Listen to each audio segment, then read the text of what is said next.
可惜因为这个技术太过复杂，这个技术到了后来就慢慢的消亡和失传了。那么这个技术到了康熙时候呢，这个技术才重新的消失了200年以后呢，才重新的被复原出来。所以在陶瓷的历史上来讲，这个康熙的高温铜釉的出现是一个里程碑的科技突破，非常非常的重要。大家可能就以为红没有什么特殊，但是在当时来讲，王刚老师介绍过，有一个口诀叫做想要穷就要烧狼红。为什么？红釉瓷器的难度是最高的，成品率也是最大的，所以一般是烧不起这个红釉的。所以说狼窑红的出现，不但完全克服了我们看到的这个永宣的这个红釉，同时呢，它也是康熙瓷器的一个突破啊。它的配方从我们的研究来看，其实是比这个宣德的配方要改良了很多，它是属于自己的独创啊。所以说呢，康熙的这个里面，狼窑红瓷器是可以跟珐琅彩并肩的这么一种全新的科技上的一个突破啊。我们看到这个作为这个成色剂的氧化铜它的化学反应是非常非常敏感，而且是不容易被控制的。那么所以它的成品率是非常的低的。那么恰恰就是狼窑红仿制的成功了，而且仿到已经欲乱真的地步，所以后世对狼窑红的瓷器推崇备至啊。那么刚才看到那首诗啊，这个就是因为乾隆皇帝在鉴赏一件其实是狼窑红的瓶子，他把它错认为是宣德的瓶子啊，才写下了这首诗。他在赞美这个宣德的红釉，但实际上他那个瓶子就是狼窑。大家可以知道，那么从这件事情反映出来，狼窑红是多么的成功，它是多么的跟康熙跟这个宣德的红釉是几乎没有什么区别了。所以说在这个板块里面呢，我们就把狼窑仿古作为这个板块的重点来推荐给大家。那么除了这个仿古里面仿的最成功、最出名的是狼窑红釉瓷器以外呢，我们还要看看它仿了其他的品种。那么当然，我们首先来看一看红釉呢，是它仿的最成功，也是最出名的，也是大家口头相传是最知名的这么一个品牌的东西，就是狼窑红。大家看看仿的最成功的是这一件啊，这件没有款是仿的这个宝石红釉的小茶园或者小茶盅啊，这个釉色、造型、尺寸啊，都是到了栩栩如生的这么一个状态。原物是藏在这个台北故宫的，台北故宫有一件宣德窑的宝石红釉的小茶盅啊，跟这一件几乎是完全一样的。那么刚刚在纽约的这个拍卖会上，也刚刚拍出了另外一件传世的宣德窑的宝石红的小茶盅，跟它也是几乎是完全一样的。那件是创了新的纪录，拍了1000多万成交的啊，是非常重要的。所以这件呢，大家来看的时候可以多关注一下，看看它的。再看看这件的话，是直接就写了宣德款，它直接把宣德款就写在上面了。其实呢，它就是狼窑的一种啊，就是仿宣德的宝石红，完全是以宝石红的原本母本进行精仿出来的啊，釉色也达到了这种鲜红夺目的状态，它是非常非常成功的啊。那么这边这2件的话，也是我们这回展览的比较就是很有缘分的，因为先征集到了一对这种仿这个宣德宝石红釉里面还带暗刻的这么一对小茶园，没想到呢又征集来了另外一个，明显他们是同一组、同一个构思啊、同一个技师做出来的这么另外一件宝石蓝釉的这么小茶园，他们在尺寸上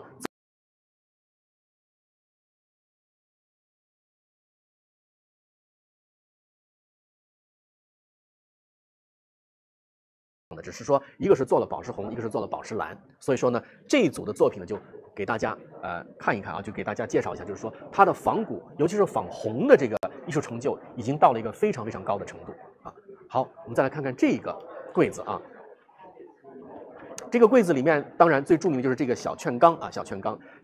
另外有一件很著名的，如果是说对狼窑瓷熟悉的朋友知道，另外一件非常相似的是在哪里？是在大威德爵士的收藏里。大家知道，在欧洲的收藏里面，大威德爵士是一个鼎鼎大名的，应该是位列首位的大收藏家啊。他的这个大威德爵士收藏的瓷器，现在都永久的被托管在大英博物馆的展厅里。他那个展厅里就有一个整柜，全部都是狼窑瓷，所以很多这个去大英博物馆看的朋友，看到那个柜子的时候都是惊叹不已。这个狼窑红的瓷器迸发出来的宝光，你在现场看是非常非常震撼的。那么里面就有一件这样的小券缸。这个小券缸呢，它的这个原型呢，其实也是来自于宣德窑啊，在宣德窑。那么在台北故宫的收藏里面，应该也发现过类似的这个藏品，所以它也是按照宣德的原样进行仿制出来的啊。我们刚才看了狼窑这个仿这个红釉啊，还有仿这个蓝釉，那当然也离不开另外一个明朝最著名的单色釉是什么？甜白釉。永乐的甜白釉也是大名品，那当然，如果狼窑要仿，肯定漏不了，也不可能把这个甜白釉漏的。我们看到，这就是一组精仿永乐甜白釉的狼窑作品啊，它的釉色、它的胎质，还有带它的这个暗刻的这个纹饰的手法，就跟永乐的甜白是非常非常相像了。重点可以看一看这个小酒杯啊，写着康熙年号款但是呢它是薄如纸的甜白釉，然后呢带着暗刻的这个龙纹，它跟这个永宣时期的这种甜白脱胎的瓷器已经是完全没有区别了。所以说郎窑的成功，除了仿这种宣德的宝石红以外，还仿了宝石蓝，还仿了甜白釉，所以这个是郎窑基本的最让人觉得它的成就最高的品种，就是仿古瓷。那除了仿单色釉以外，郎窑是不是还仿过其他的东西呢？我们再来看看后面的这个柜子。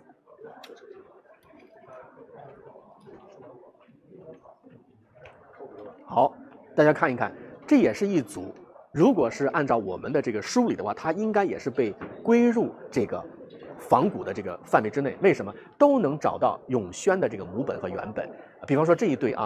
它是白釉，然后呢是三多果子，三多果子是用填红、用高温铜红的方式填出来的，那么它的原型就是宣德，所以这一对也是非常明显是仿古的作品大家看，它是带着这个康熙的年号款的就是官样制作的，说明当时这种仿明朝的这个著名作品是官家的这样的一个做法这一对呢是季兰地铜红龙纹的这么一对碗，也是机缘巧合，来自不同的收藏家但是呢都能凑成一对所以我们看到仿这个三果纹，仿这个红龙。这个盘子呢是仿什么？仿永乐的翠青釉这个盘子是非常特殊，也是一个非常少见的例子。再就是大名鼎鼎的成化鸡缸杯了，大家可能都耳熟能详，其实也仿过。那么而且仿的这个数量和仿的这个层次都不一样。这件也是其中一件，它是来自于这个瑞典的卡尔肯普博士的旧藏写着这个成化年号款，但它就是康熙晚期时候仿的鸡缸杯也是一件非常就是典型的仿明朝的这个作品之一好，我们再来看看下一个格子。这个格子里面也是仿品我们可以从刚才和这个柜子都能看出，这个时期仿古的这个品种、仿古的花色和仿古的这个范围都是非常的广泛的。所以我们惯常理解郎窑红，它仿的是这个宝石红，其实在仿红以外，它还仿白、仿蓝、仿青花、仿斗彩。这种明代的大名品，其实它都进行了仿制，只是在没有梳理之前，我们可能没有留意过。那么现在我们知道了，其实它的这个花色品种还是非常非常的多的。那么这个呢，小的水城呢，写着宣德款，就是仿宣窑的青花的小水城我们在这个北京的故宫也有同样的这个收藏然后呢，这个青花地海浪，然后配上这个红龙的盘子的话，也是来自于宣德的原型和成化的原型，就是它们都有。明朝的母本然后呢进行这个精仿的，所以我们可以看到仿古的这个范围，它其实比我们原来认识要广泛的多，而且要精彩的多。所以将来我们再到这个博物馆看也好，在拍卖会看到的时候，可以多留意一些这些品种，看看它在仿古的这个技术上跟郎窑是一个什么样的关系我们再来看看这个柜子里有2件特别机缘巧合的这个藏品大家看一看，就是这一对精巧优美的小梅瓶小小的尺寸，一个是放在书案上插花的文案上的这么一个小作品，但是呢非常非常的精美。2件机缘巧合一件呢是蓝釉，一件呢是红釉，明显它就是仿宝石蓝和宝石红，而且奇特的是这2件都带有康熙的年号款，这2件年号款的写法也是非常的近似的，所以应该是他们是同一个组作品，来自同一个时期也是属于仿古的作品，所以这2件也是属于非常难得的机缘巧合的，来自不同的藏家，那么非常难得能凑在一块儿，一红一蓝，说明了这个当时在郎窑仿古的这个范围之内无论是花色品种还是它的仿制的水平，都到了非常高的这样的一个规模和层次好，我们来看看下一个章节。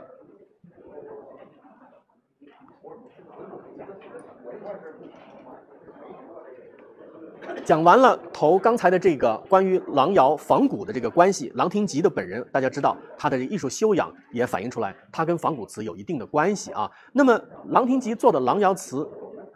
自古以来就是一个很大的争议，它到底是属于郎窑它属于官窑还是属于民窑这是一个非常重要的课题。那么这个课题也成为了我们这次展览的一个重点之一，就是给它定位，到底它是属于官窑还是属于民窑呢？共知郎庙光弘君。我们的展览的主题来自于这首诗，那么这首诗写得很清楚了，共知郎庙，它已经进贡到了皇宫郎庙里在这个紫禁城里闪闪发光，那么它肯定就是供入皇庭的这么一个官窑的身份那么再经过我们其他的梳理，我们发现呢它的属性其实是官也带了民，它是双重属性的瓷器，为什么呢？它除了供入郎庙以外呢，我们在景德镇的这个考古的遗址上，在这个康熙的这个瓷片的这个瓷堆里面，也发现了有郎红瓷的瓷片，说明当时景德镇的这个康熙窑里面也做过郎红瓷，那就说明它一定是有这个官窑的身份啊。那么他的朋友也说了，供入郎庙，也进贡过这个皇宫里面。同时呢，我们在翻查这个清宫档案的时候发现呢，在乾隆3年的清宫档案里就已经有记载郎窑瓷的这样的一个记录了。所以说，郎窑瓷它是官窑的身份是毫无疑问的。那么，它的这个民窑的身份怎么办呢？通过我们对展品的梳理，我们发现它的展品，郎窑瓷的这个展品，其实呢，它的作品，它的这个造型、釉色，和这个处理的方法呢，都是非常的不一致的。有一些是特别的符合官窑气质的这么一些做法，但有一些呢，就是属于私人窑口制作的这么一个性质。所以说呢，我们认为通过专家学者的推断，也是认为它是一个官民或者是公司兼属的这么一个窑口的这么一个作品啊。所以说这个供之郎庙光红军的这个题目这个环节呢，就是把当年供入皇宫的那些造型尺寸特别巨大，光华满耀这个朝廷的这样的一个气象，把它展现出来。所以说，我们就选了一组在造型上，在这个釉色上都特别符合这个特点的展品，做了一次集中的展示。我们来看一看啊。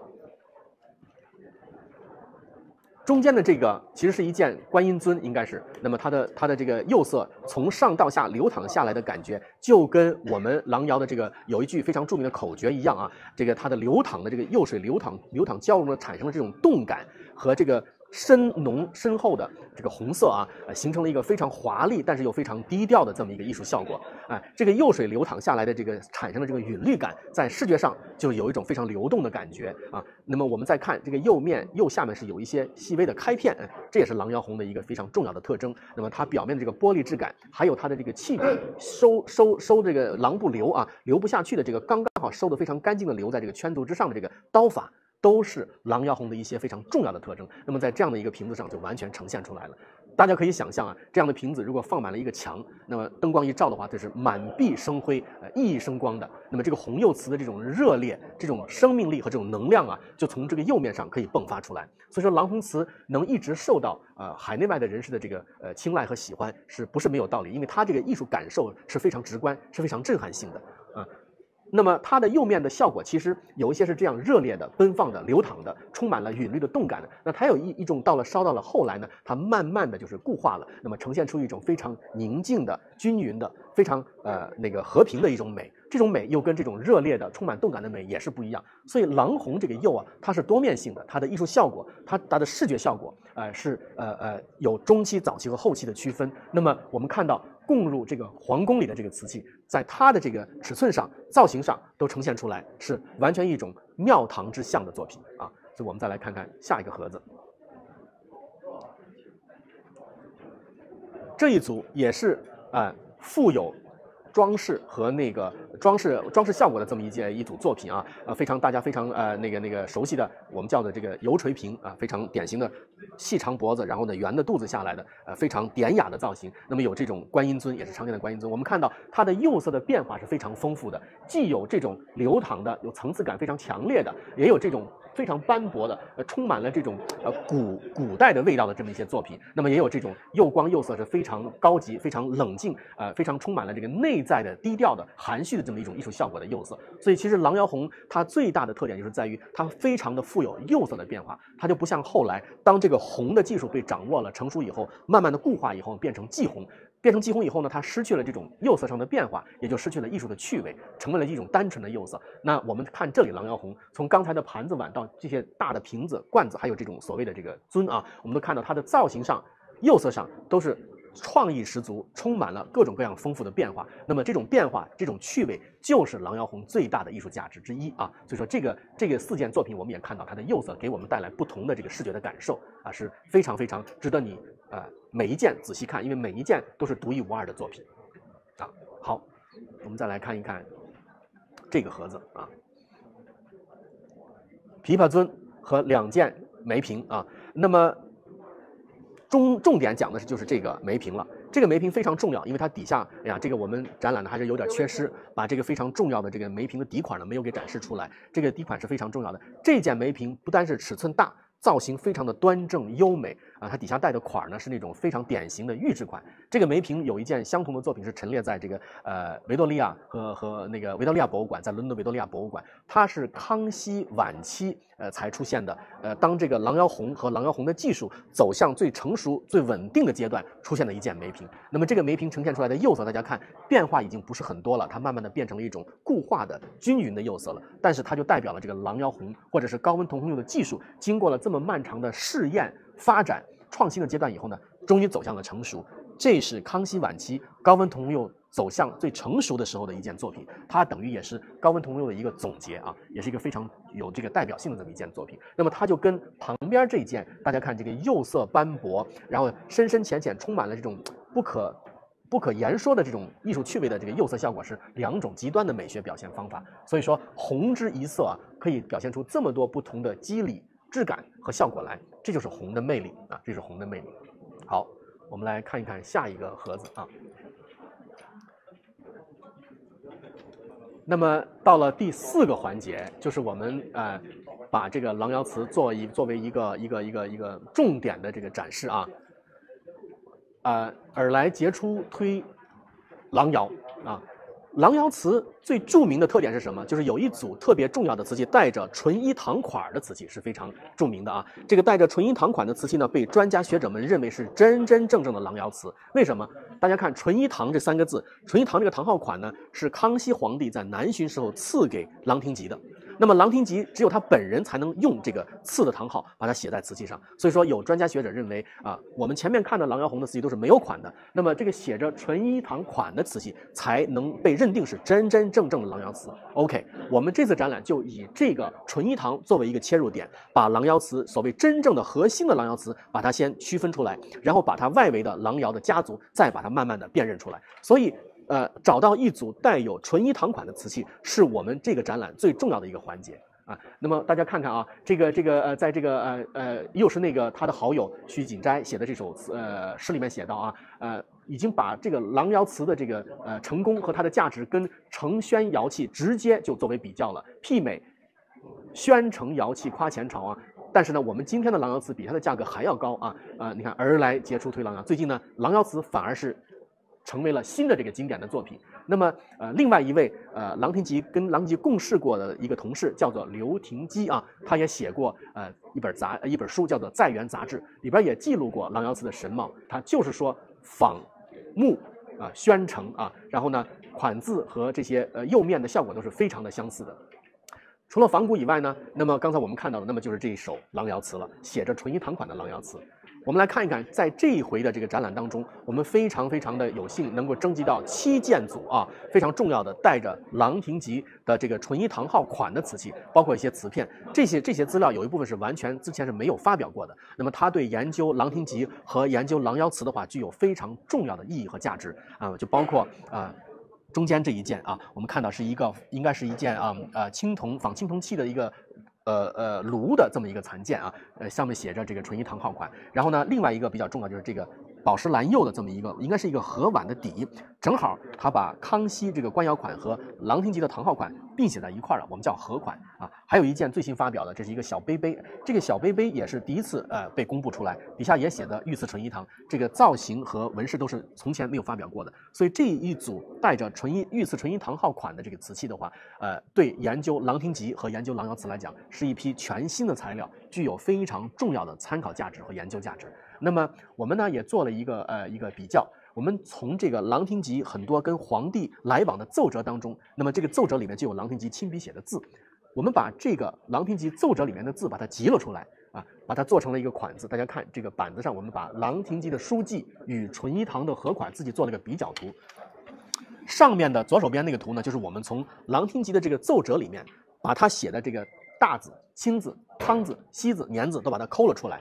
然后呢把它集成年号款的模样。那么我们看右边的这个款呢，是来自于这个合款，这个合款就是这个瓷片上的合款，我们把它抠了下来，把两个款做在一块对比的时候，大家就发现它们在字的笔迹上、造型上和风格上是极其相似的。那么既然左手边是来自郎廷吉亲笔书写的这个奏折上面的字，那么右边这个款是来自于这个瓷片上的这个款号的字，所以说我们有理由做一个推断，是说这个字形、这个笔迹的瓷器上的款就是跟郎廷吉的关系是很大，很有可能这一组瓷器，尤其是写着这种风格笔记的款，它是来自于郎廷吉亲自督造或者亲自设计的这么一笔瓷器，所以它能属于核心的真真正正的我们叫郎窑瓷，它是属于郎廷吉亲自设计或者督造过的瓷器，因为款字大家看到了，笔教是完全一样的。那么下面就是一批后来的这些瓷器啊，他们在这个笔的这个笔法上，在笔的风格上和笔记的这个状态上，是跟上面的款呢是有关联性的。所以说，通过这样的一个比较，我们把它的笔记跟瓷器上的笔记进行一个比较的话，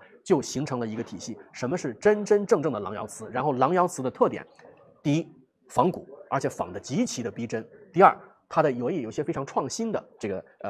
造型，就是比方说我们这个炉子啊的造型。另外还有一件，一会儿我介绍是10件精品里面其中的一件，一个小白尊，也是从来没有见过的新的造型。所以它不单是仿古，而且它也创新，这是一个非常重要的我们一个切入的方法去研究郎窑瓷。所以说，朋友们如果来看展的话，我希望大家在这个柜子面前多留几步，因为太难得了，首次把这么多带纯一堂款的瓷器展现在一起，可以进行面对面的比较，了解一下什么叫真真正正的郎窑瓷啊，他们就是，所以非常的重要啊。我们再来看看下一个盒子。除了郎窑红以外呢，还有一种非常奇特、更加稀有珍贵的瓷器，叫什么？叫郎窑绿啊，郎窑绿瓷器。那么郎窑绿瓷器呢，其实是比郎窑红更加传奇、更加神奇的。那么在古代的这些典籍里或者是一些笔记里记载，郎窑绿的瓷器要比郎窑红的瓷器还要贵10倍。为什么？它的这个传世的这个作品更加的稀少。但是因为郎窑绿这个概念跟郎窑红一样，更加的是含混不清，所以说很多时候大家呢对郎窑绿的这个概念就是很模糊。什么是真正的郎窑绿？大家也有非常大的这样的一个辨认上的这个困难。那么针对这个题目呢，我们就也征集来了这么一组绿色的瓷器，然后我们得出一个结论，其实呢，的确有郎窑绿，但是呢，很多所谓的郎窑绿，其实呢，它也叫绿郎窑啊，绿郎窑，它是低温的这个绿釉附在了仿的这个官釉的这个釉面上，形成了这样的一个釉面的效果。大家看最典型的就是这个小梅瓶啊，这个梅瓶的话就是绿郎窑的一个非常典型的梅瓶，它是。来源出处是非常显赫的，它是来自于这个恭王府的旧藏啊，很早上个世纪初的时候就在美国拍卖啊，所以它的来历呢是非常非常显赫的啊。大家看到这个釉面的效果，它其实就是这个低温的铁绿附在了这个开片的这个官釉上面，所以说这种叫郎窑绿啊。完了呢，大家看这个小小的小水橙，也是一种非常我们叫苹果绿的这个翠绿的釉色附在了这个小水橙特别特殊，它是姜胎的，也是之前从来没有出现过的一个新品种。这种品种的话一般都是雌胎，但是这个小小的像牛眼一样大小的小水橙呢，它的胎是姜胎，姜胎上施这种苹果绿呢，也是一个非常非常特殊的一个做法，所以这个小水橙也是一个非常难得一见的新奇的品种那么还有一个做法，就是我们知道这个高温的时候呢，铜红釉它有2种发色的可能。铜红釉氧化铜，它在还原的时候它会变成红色，但是如果它氧化的时候它又会变成绿色。所以说红有2个非常极端的釉色，红和绿。那么在不同的这个窑温下和这个窑室里面氧气供给的情况之下呢，它会出现红或者是绿。你看这个碗就是一个非常特殊的例子，在窑里面它从红色又变成了绿色，就是因为在窑烧的过程之中，氧气的供应发生了变化，那么它又被氧化成了绿色。所以说你看，在一个碗上出现了红和绿的感觉，那么这就是一个氧化铜或者我们叫高温铜红釉一个非常特殊与别不同的一个特点啊。所以说呢，有没有一整个红全部把它又烧回成绿的这样的一个做法？有，那么那种就叫做反郎红，或者叫做郎窑绿啊。那么这个小水橙有可能就是所谓的郎窑绿它是这个高温的这个铜红釉在窑里面发生了变化以后，又把它氧化成了绿色，变成了整个的绿色。这种例子是极其罕见的，所以说呢，当时来讲，郎窑绿的这个价格比郎窑红还要贵10倍之多。但是如何判断和检验呢？那么只有一个方法，就是检测这个釉里面它到底是铁。如果是铁，它就是低温的绿郎窑；如果是铜，那它就是高温的铜红釉换过来。所以说呢，这也是一个非常有趣的题材。那么这个题目呢，是值得更加深刻去研究，到底当时的这个窑工是偶尔的烧成绿色，窑里的变化是偶尔的产生了变化，控制不住变成绿色，还是说它是有意为之，特意追求这种绿的颜色呢？所以这也是另外一个研究的课题。那么我们另外还征集了3件这个瓷片，大家看一看啊，这个瓷片也是作为一个非常好的一个辅助的这么一个研究鉴赏的这个工具。大家看到